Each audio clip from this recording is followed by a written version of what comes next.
ተስፋውን የሚወርሱትን የወረሱትን እንድትከተሏቸው ብሎ ቅዱስ ጳውሎስ ይመክራል። ይሄ ምክር በዚህ ዘመን ላለነው ለእኔና ለእናንተም ጭምር ነው። መመልከት ያለብን መከራውን አይደለም። መመልከት ያለብን ስቃዩን አይደለም። መመልከት ያለብን ፈተናውን አይደለም። መመልከት ያለብን በሕይወታችን ላይ የሚያጋጥሙን ወጣ ወረዶችን አይደለም። መመልከት ያለብን የእነዚያ በእምነትና በትዕግስት በእምነትና በመጽናት ተስፋውን የወረሱትን መከተል ነው፣ ማየት ነው። ሩጫውን የምታቋርጡ እንዳትሆኑ የጸናውን ምን በሉ አስቡ።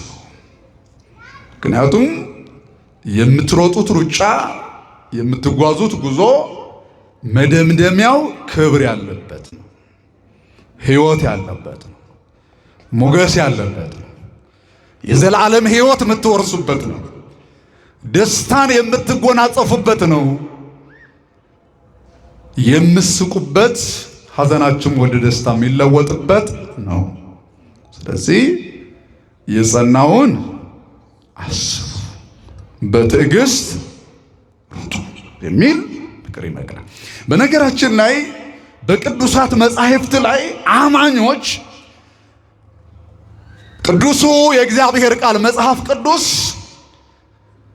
ከሚመከረን ብዙ ምክሮች መካከል አንዱ ስለ ጽናት ነው። ክርስትና ጽናት ይፈልጋል። ክርስትና ትዕግስት ይፈልጋል። እምነት ማመን ትዕግስት ይፈልጋል። ሃይማኖት ጽናት ይፈልጋል። በሃይማኖት የሚኖር ሰው በመንፈሳዊ ሕይወት የሚኖር ሰው ጽናትና ትዕግስትን ገንዘብ ማድረግ አለበት። የተወሰኑ የመጽሐፍ ቅዱስ ክፍል ልጠቁማቸውና የጸኑትና ያገኙትን ከዚያም በኋላ ደግሞ እነሱን ማሰብ የምናገኝበትን ጥቅም ምንድነው የሚለውን አይተን ትምህርታችን ጨርሳለን። መጀመሪያ ግን በዚህ የጸናው መጽናት እንዳለብን ወይም አማኞች በጽናት ዙሪያ እንደመከረ ቅዱስ መጽሐፍ ምን ይላል የሚለውን በጥቂቱ እናያለን። ጌታችን አምላካችን መድኃኒታችን ኢየሱስ ክርስቶስ በዚህ በማቴዎስ ወንጌል ምዕራፍ 24 ቁጥር 13 ላይ እስከ መጨረሻ የሚጸና በሉት ቃል ሁላችሁም እስከ መጨረሻ ሁላችሁም ተናገሩ። እስከ መጨረሻ የሚጸና እስከ ነገሩ ምን የሚል የሚጸና ነው። ክርስትና እስከ መጨረሻ መጽናትን ይፈልጋል። ቅድስናን ጠብቆ እግዚአብሔር የመምሰልን ሕይወትን ጠብቆ ያለ ነውርና ያለ ነቀፋ በእግዚአብሔር ፊት በመመላለስ እስከ መጨረሻ መጽናትን ይጠይቃል። ሐዋርያው ቅዱስ ጳውሎስ ለሮሜ ክርስቲያኖች በጸሎት ጽኑ ይላል። ያው የጸሎትን ትርጉም አሁን ዛሬ አልነግራችሁም። ጸሎት የሚያስገኘው በረከት የሚያስገኘው ጸጋ ከእግዚአብሔር ምን እንደምንቀበልበት ይሄ የአደባባይ ሐቅ ነው። የጸሎት ሚስጥሩ ሁላችሁም ታውቃላችሁ። በጸሎት ሁላችሁም የቀመሳችሁ ስለሆናችሁ ጸሎት ለአንድ አማኝ፣ ጸሎት ለአንድ ክርስቲያን፣ ጸሎት ለአንድ የእግዚአብሔር ልጅ ምኑ እንደሆነ ታውቃላችሁ። ሕይወታችን ነው፣ እስትንፋሳችን ነው፣ ጉልበታችን ነው፣ ኃይላችን ነው።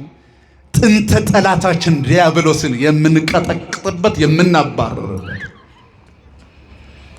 ብዙ ከእግዚአብሔር ጋር ህብረትን የምናደርግበት ከእግዚአብሔር ጋር ምናወራበት ቋንቋችን ጸሎት ብዙ ጥቅምን የምናገኝበት ስለሆነ በጸሎት ጽኑ አለ። እስኪ በሉ በጸሎት ምን በሉ ጽኑ። መጽናት በክርስትና ላይ ትልቅ ዋጋ የሚያስገኝ በረከት የሚያስገኝ ኦርቶዶክሳዊ ያለበት ልባችሁን በመበተን ይሄንን ቃል እንዳሰሙ ልባችሁ አጽንታችሁ የጸናውን ቃል አድምጡ። እዩ በጸሎት ጽኑ። ዳዊት በመዝሙሩ መዝሙር 39 ላይ ጸኒሃ ጸናሄክዎ እግዚአብሔርን በመጽናት አያችሁ አይደል በመታገስ ጠበቅኩታል። በጸሎት ሰማዓኒ ወተመይጠኒ ሰማኝም ዘንበልም አለልኝ። መጽናት ትልቅ ዋጋ፣ ትልቅ ክብር፣ ትልቅ ጸጋ ያስገኛል። መጽናት ደግሞ ፈተና ስላለ የመጽናት መንስኤው ፈተና ካለ የመታገስ መነሻው ፈተና ስላለ ያለ ፈተና ትዕግስት፣ ያለ ፈተና ደግሞ ወገኖች መጽናት የሚባሉ ሊነገር ስለማይችል መጽናት እንዲህ የሚል ቃል በዚህ በዕብራውያን ደግሞ ቅዱስ ጳውሎስ ደግሞ ይነግረናል። የተስፋውን ትቀበሉ ዘንድ ይላል። እስኪ በሉ ይሄንን ቃል የተስፋውን በሉ እስኪ ትቀበሉ ዘንድ። አያችሁ አይደል? የተስፋው ያ በቃሉ የነገረን ያ ተስፋ ትቀበሉ ዘንድ ትወርሱ ዘንድ በሕይወታችሁ ይሰጣችሁ ዘንድ ትቀበሉ ዘንድ አለና ምን ያስፈልጋችኋል? ትዕግስት ያስፈልጋችኋል፣ ጽናት ያስፈልጋችኋል፣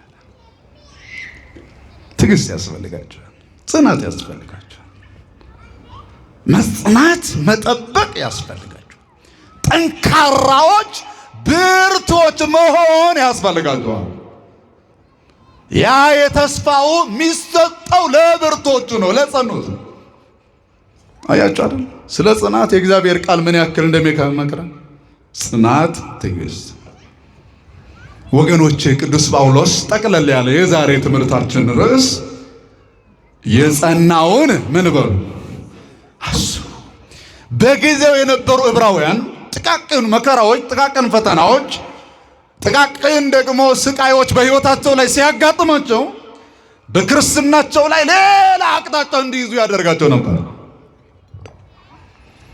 ከክርስትና ውጪ እንዲያስቡ፣ ከሚያጸድቃቸው ውጪ፣ ጸጋ ከሚያሰጣቸው ውጪ፣ በረከት ከሚያገኙበት ውጪ የሆነውን እሳቤ ዓለማውያን የሚያስቡትን ስጋውያን የሚያስቡትን የዚህ ዓለም አሕዛብ የሚያስቡትን እንዲያስቡ አድርጓቸው ነበር።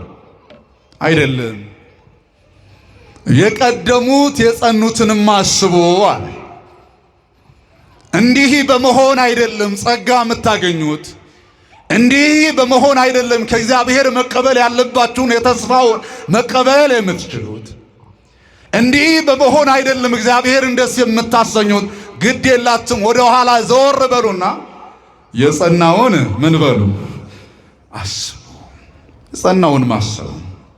እስኪ የጸኑትን ጥቂት ከመጽሐፍ ቅዱስ 1 3 4 የጸኑትና ያገኙትን በረከቶችን በመጽሐፍ ቅዱስ የሁላችንም አባት፣ የሁላችንም አብነት፣ የሁላችንም በሕይወቱ ያስተማረን ዛሬም ደግሞ ሁላችንም የምንመካበት አባታችን አብርሃም በረከቱ ጸጋው አምላካችን እግዚአብሔር በቸርነቱ በሁላችን ላይ ያሳደረ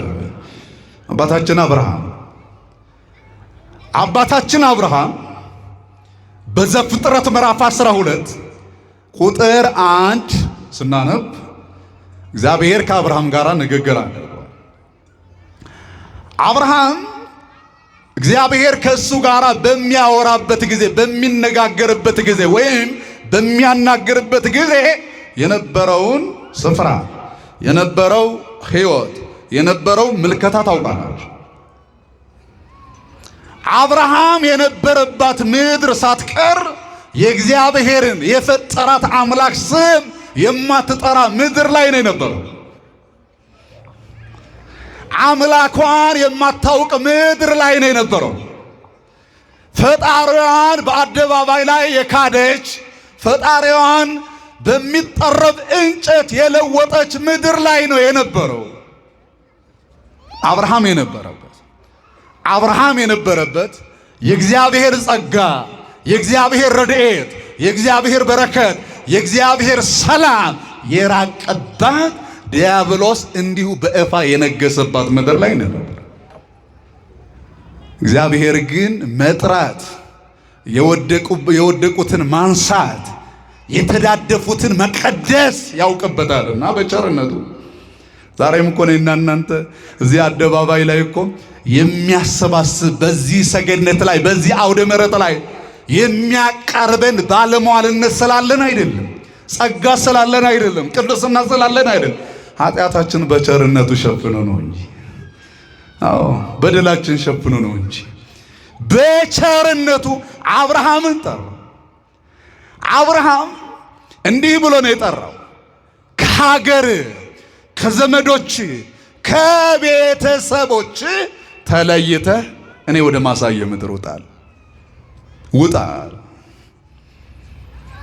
መተው ያለብህ የመጀመሪያ ወላጅህ ነው። ለእኔ ያልሆነ ወላጅ፣ ለእኔ ክብር ያልቆመ ወላጅ፣ ራሱ ተሰናክሎ ሌሎችን የሚያሰናክለው ወላጅ፣ ለራሱ ጠፍቶ ትውልዱ እንዲጠፋ እየሰራ ያለ ወላጅ፣ ሌሎችን ወደ እርግማን እየሳበ እየጣለ ያለው ወላጅ፣ እሱን ተለየው። ቀጥሎ ዘመዶችህን፣ ቀጥሎ ደግሞ ያደግክባት ቀዬ፣ ለእኔ ክብር የማትሆነው ያች መንደር ተዋትና እኔ ማሳይህ ምድር አለ፣ ወደዚያ ውጣ። እግዚአብሔር በእውነት እኔ ወደ ማሳይ ወደ ምትጠቀምበት ወደ ምትባረክበት ለነፍስህም ለስጋህም ወደ ምታጸጋ ወደ ምታገኝበት በረከት ወደ ምታገኝበት እረፍት ወደ ምታገኝበት ሰላም ወደ ምታገኝበት ወደ ምታመልጥበት ስፍራ ውጣ አለው።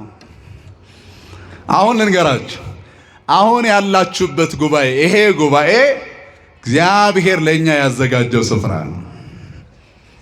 ሁላችሁም እየሰማችሁ ያላችሁ ኦርቶዶክሳውያን ስሙ፣ እግዚአብሔር ያዘጋጀው ስፍራ ነው ወገኖቼ። ለእግዚአብሔር ከማይመች ስፍራ መለየት አለብን።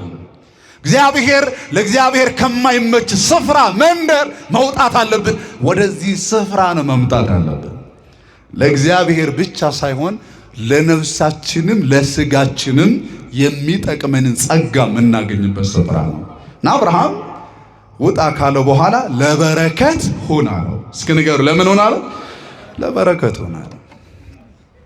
አብርሃምም እግዚአብሔርን አመነ። እስኪ ንገሩ፣ ማንን አመነ? እግዚአብሔርን አመነ። ወጣ። እግዚአብሔርን አምኖ ወጣ። ወዴት እንደሚሄድ አያውቅም። የተዘጋጀለት ስፍራ የት እንዳለ አያውቅም። እግዚአብሔር ለቃሉ ታማኝ እንደሆነ በማመን ወጣ። አብርሃም እግዚአብሔርን አምኖ ከወጣበት ጊዜ ጀምሮ ብዙ ፈተናዎች፣ ብዙ መከራዎች፣ ብዙ ስቃዮችን በሕይወቱ ላይ አልፈዋል። አብርሃም ግን እግዚአብሔርን በማመኔ ምክንያት ፈተና በዝቶብኛል፣ ስቃይ በዝቶብኛል፣ መከራው ተፈራርቆብኛል ብሎ ወደ ኋላ አልተመለሰም። አብርሃም እግዚአብሔርን በማመን እስከ መጨረሻው ጸና። አብርሃም እስከ መጨረሻው ጸና።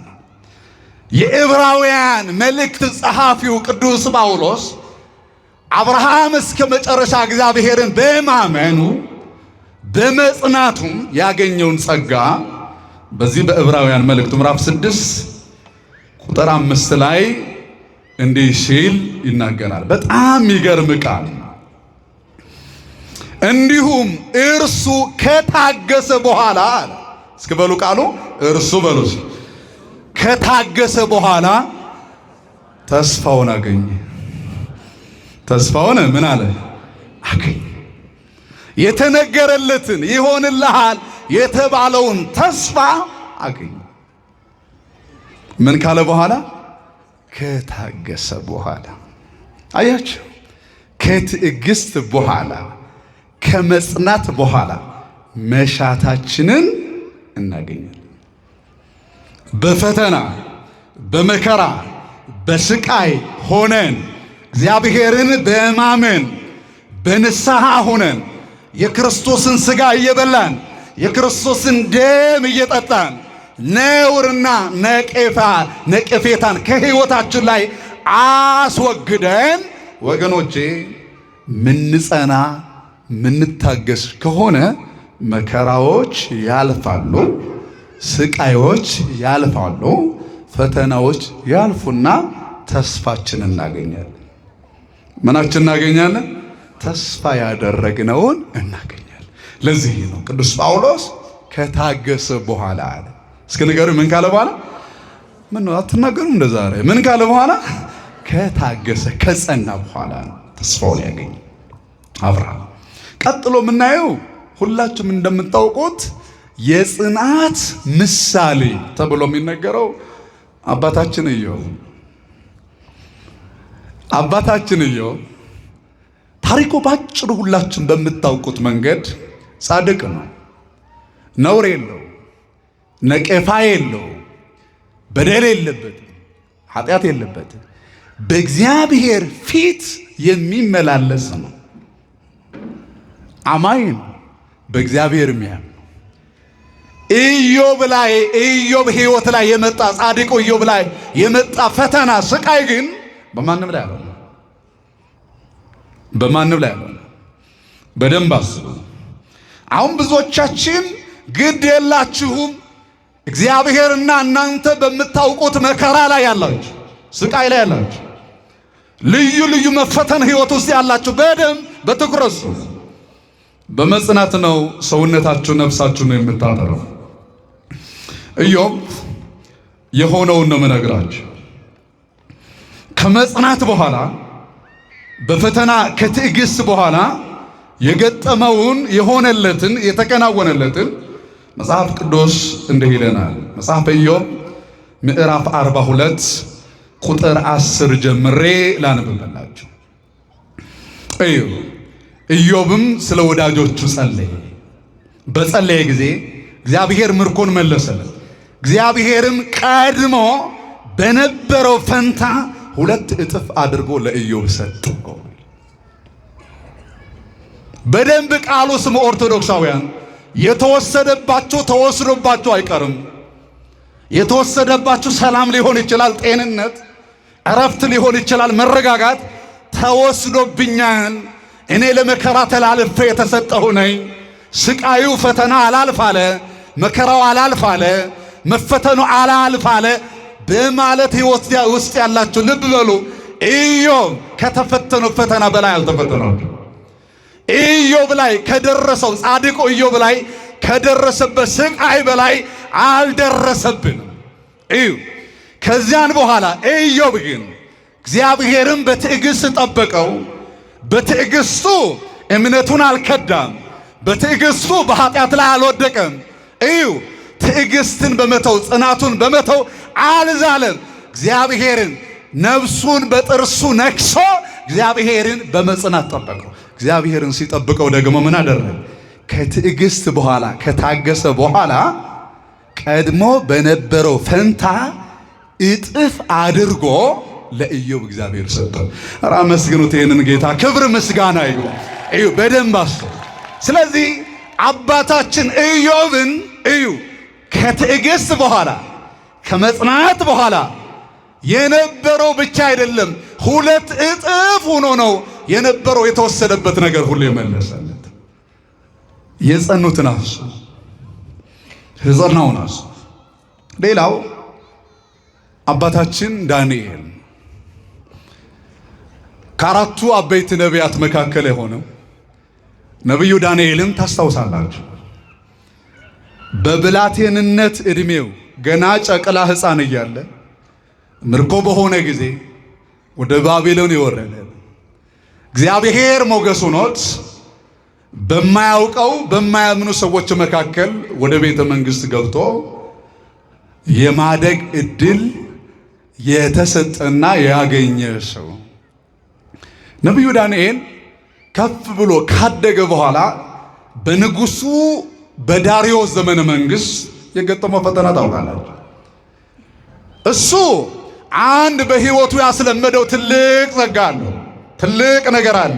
እሱም የጸሎት ህይወት ነው። እስኪ ንገሩ፣ የምን ህይወት? በማርያም ተናገሩ። የምን ህይወት ነው? የጸሎት ህይወት ነው። ዳንኤል ያለ ጸሎት አያድርም። ዳንኤል ያለ ጸሎት አይውልም። ዳንኤል ሲተኛ የአምላኩን ስም ጠርቶ ነው፣ ሲነሳም የአምላኩን ስም ጠርቶ ነው። ዳንኤል ቁርስ ሳይበላ ምሳ ሳይበላ ራስ ሳይበላ ሊውል ይችላል። ሳይጸልይ ግን መዋል አይችልም። በዚህ ቅናት ያደረባቸው የገዛ ጓደኞቹ ግን ለወር ያክል ማንም ሰው የአምላክ ስም እንዳይጠራ ብለው ሕግ አረገው። ይሄንን ሕግ ተላልፎ የተገኘ ሰው ደግሞ ምን እንዲደረግ? አንድ የሰውን ስጋ በጭቀው በመብላት የሰውን ደም ጠጥተው በመኖር የሰውን አጥንት ከስክሰው ተመግበው በመኖር የሚታወቁ ሌላ ምግብ ያለመዱ አናብስቶች አሉ። ያ ጉድጓድ ይታወቃል። የተፈረደበት ሰው ሁሉ ወደዚያ ይጣላል። እነዚህ ሰዎች ፍርደኛ፣ እነዚህ አናብስቶች ፍርደኛ ነው የሚጠብቁት። የሰውን ስጋ መብላት ነው፣ የሰውን ደም መጠጣት ነው፣ የሰውን አጥንት ከስክሶ መብላት ነው። ካለበለዚያ ግን ሰውነታቸው ሌላ ምግብ አለመደው። አያችሁ፣ ሌላ ምግብ አለመደው። ሰውን መብላት ነው፣ ሰው ነው። በዚህን ጊዜ ይህንን ሕግ ሲያረቁ ሕጉን ተላልፎ የአምላክ ስም እየጠራ የተገኘ ወደዚህ ይጣላል። ሕጉም እንደ ሜዶንና እንደ ፋርስ ይሁን፣ የጸና ይሁን፣ የማይሻር ይሁን አሉና በንጉሡ ፊት አቆሙ። ንጉሡም ደግሞ አተመው። ዳንኤል ወዲያውኑ ወደ ቤቱ ገባ።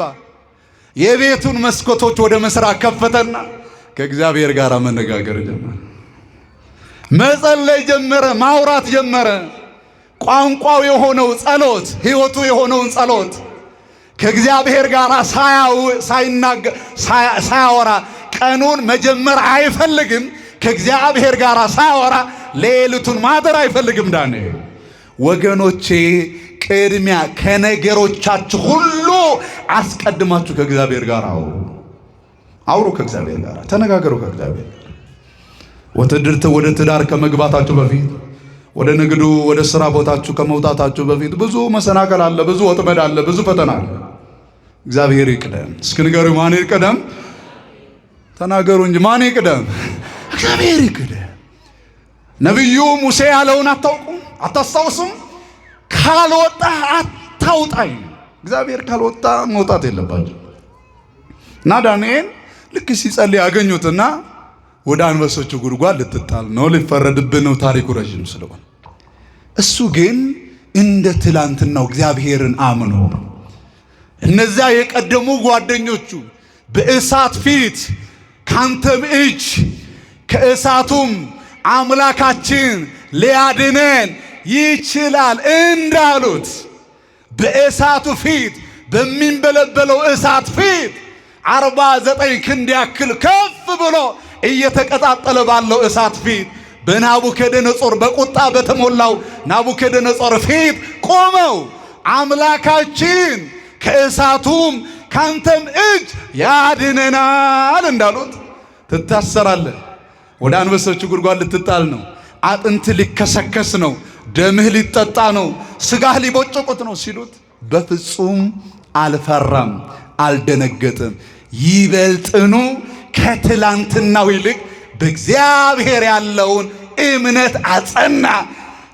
ከአናብስቱ ይልቅ ከጉድጓዱ ይልቅ ሚታየው የነበረው የእግዚአብሔርን ትርግና ነው፣ የእግዚአብሔርን ኃይል ነው፣ የእግዚአብሔርን ስልጣን ነው፣ የእግዚአብሔርን ኤልሻዳይ ነው። ወገኖች፣ መከራ ሲመጣ፣ ፈተና ሲመጣባችሁ፣ ስቃይ ሲደራረበባችሁ ከስቃይ በላይ ከፈተናው በላይ ከደረሰባችሁ ፈተና፣ ከደረሰባችሁ መከራ፣ ከደረሰባችሁ ልዩ ልዩ መፈተን የእግዚአብሔር ክንድ እንደሚበልጥ የእግዚአብሔር ኃይል እንደሚበልጥ እንዳትረሱ ለአፍታ።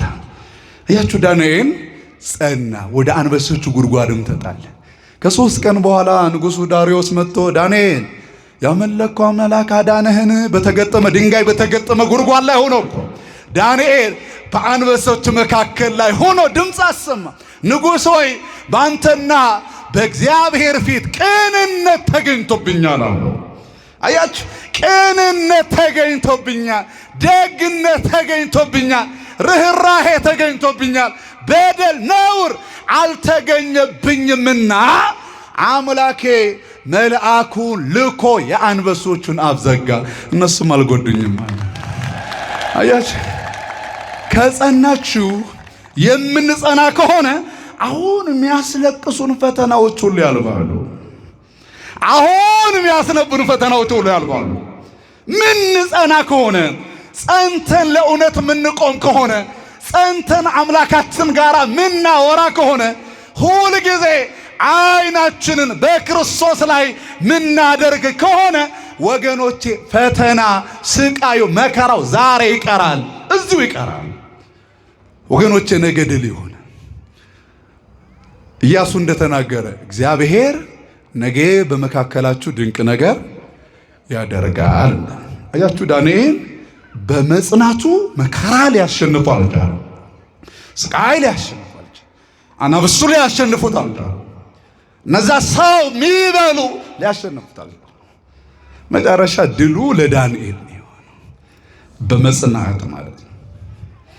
ወገኖቼ አሁን የጸኑትን በማሰብ ለኛ ያለው ጥቅም ብቻ ነገራችሁ ትምህርት ይልቻለስ።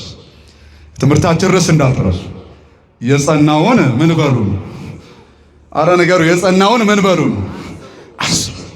አሁን የጸኑትን በጥቂቱ ነግራችኋለሁ። በጣም ብዙ ነው ቁጥራቸው። በመጽሐፍ ቅዱስ ብዙ ቆጥረን ገላቱ፣ ድርሳናቱ፣ ሰማዕቷ ቅድስት አርሴማ፣ ጻድቁ አቡነ ተክለ ሃይማኖት፣ ጻድቁ አቡነ ገብረ መንፈስ ቅዱስ ሌሎችም የጸኑት እንደ ደመና በዙሪያችን ያሉትን ብንዘረዝር ብንተርክ ጊዜ ያጥረናል።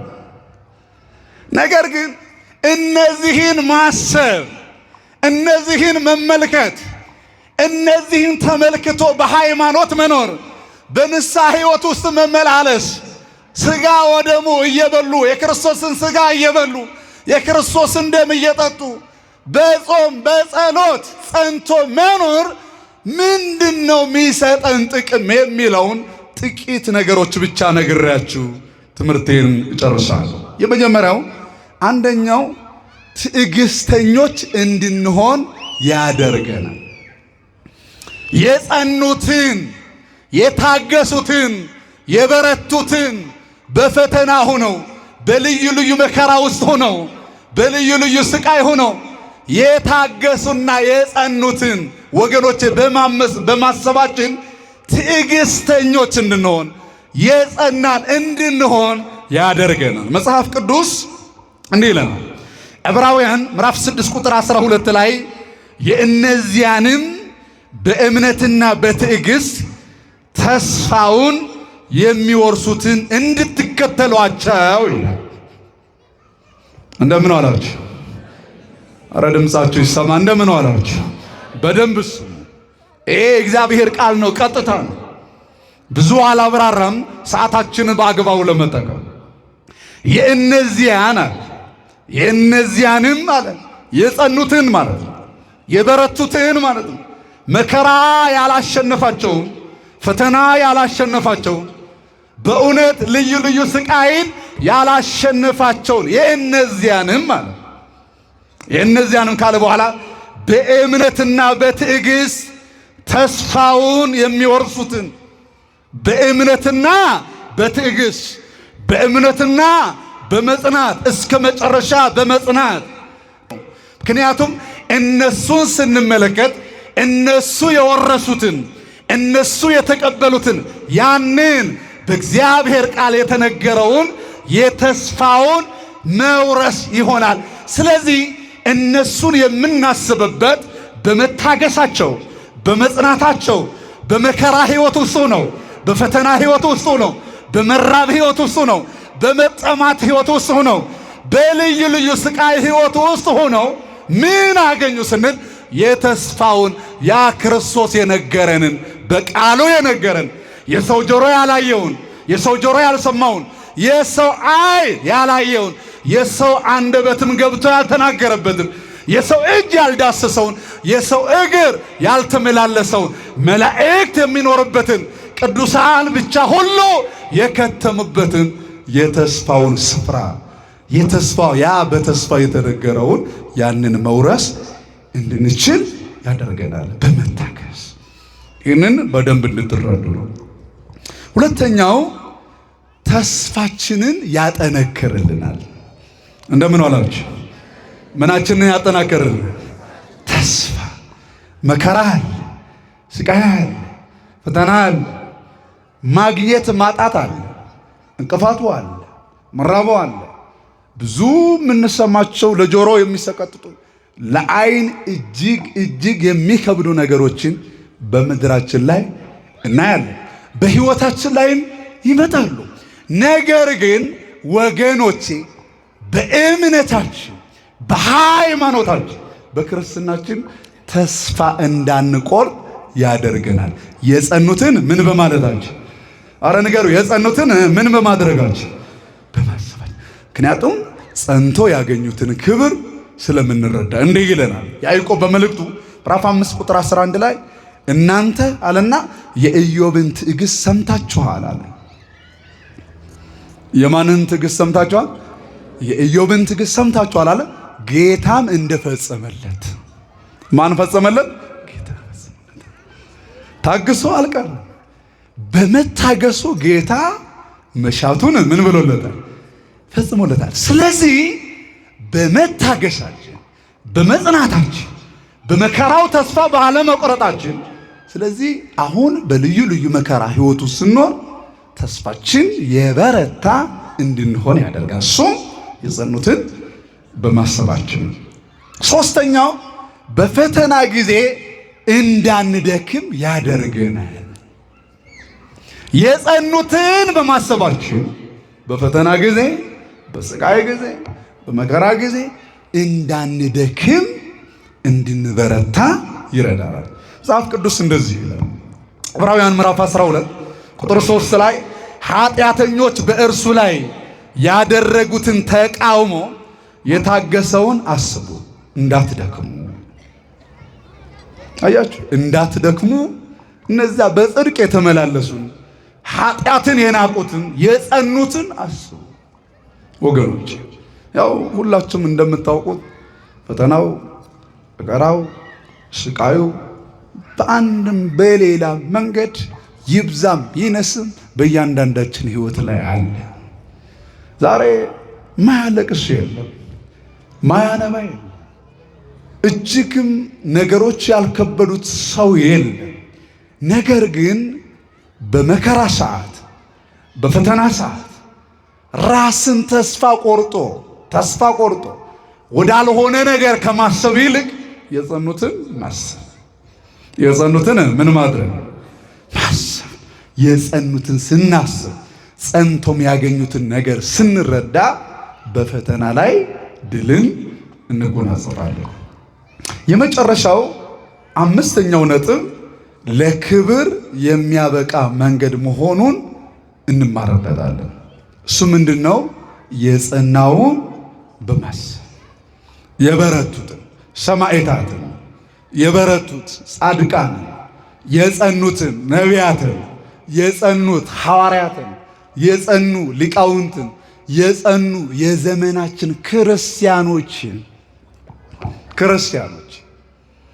ከሁሉ በላይ ለክርስትናቸው ክብር የሰጡትን ከቁሳዊ ነገራቸው በላይ ከምድራዊ መኖሪያቸው በላይ በእውነት ሃይማኖቴ ክርስትናዬ ይበልጥብኛል ብለው ዋጋ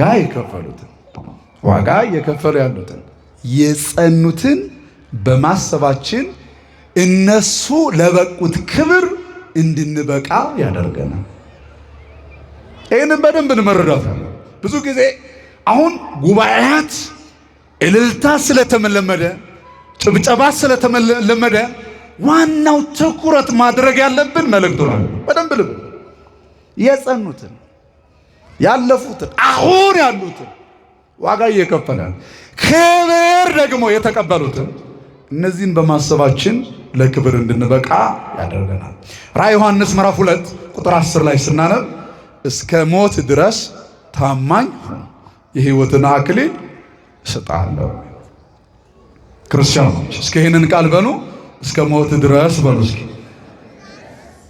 በሉ እስከ ሞት ድረስ የታመንክ ሁን የሕይወትንም አክሊል በሉ የሕይወትንም አክሊል እሰጥሃለሁ። እስከ ሞት ድረስ መጽናትን ይፈልጋል። የጸኑት እስከ ሞት ነዋ። ሰማዕቱ ቅዱስ ጊዮርጊስን፣ ሰማዕቷ ቅድስት አርሴማን፣ ሰማዕቱ ቅዱስ መርቆሬዎስን ስናስብ የጸኑት እስከምን ነው? ንገሩ እንጂ የጸኑት እስከምን ነው? እስከ ሞት። ስለዚህ መከራው አንቆ እንዳያስቀረው ክርስቲያኖች፣ ፈተናው ክርስትናችንን አንቆ እንዳያስቀረው ማድረግ ያለብን ምንድን ነው? የጸኑትን ምን ማለት ነው? አምላካችን እግዚአብሔር የጸኑትን አስበን በዘመናችን ከሚያጋጥመን ፈተና፣ ከሚያጋጥመን መከራ፣ በሚያጋጥመን ስቃይ፣ በሚያጋጥመን ልዩ ልዩ መፈተኖች ጸንተን እነሱ ያገኙትን ጸጋ፣ እነሱ ያገኙትን ክብር፣ እነሱ ያገኙትን የሕይወት አክሊል በእውነት እንድናገኝ በቸርነቱ አምላካችን እግዚአብሔር ይርዳል። አሜን በሉ። እግዚአብሔር ይርዳል። እግዚአብሔር ይርዳል። ለነሱም አምላካችን እግዚአብሔር በእውነት እስከ መጨረሻ ድረስ በመጽናት የሕይወትን አክሊል እንዲቀዳጁ የኛም የቤተ ክርስቲያንም ጸሎት ኃይልና ሞገስ ይሁናቸው። በልዩ ልዩ ፈተና፣ በልዩ ልዩ መከራ፣ በልዩ ልዩ ስቃይ ውስጥ ያላችሁ ኦርቶዶክሳውያን ከፈተና በኋላ፣ ከስቃይ በኋላ፣ ከመከራ በኋላ እግዚአብሔር በእውነት ከታገሳችሁ በኋላ ተስፋችሁ ይፈጽምላችኋልና የጸኑትን በማሰብ እንድንጸና አምላካችን እግዚአብሔር በቸርነቱ ይርዳን። ስላስተማረን ስለመከረን ስሙ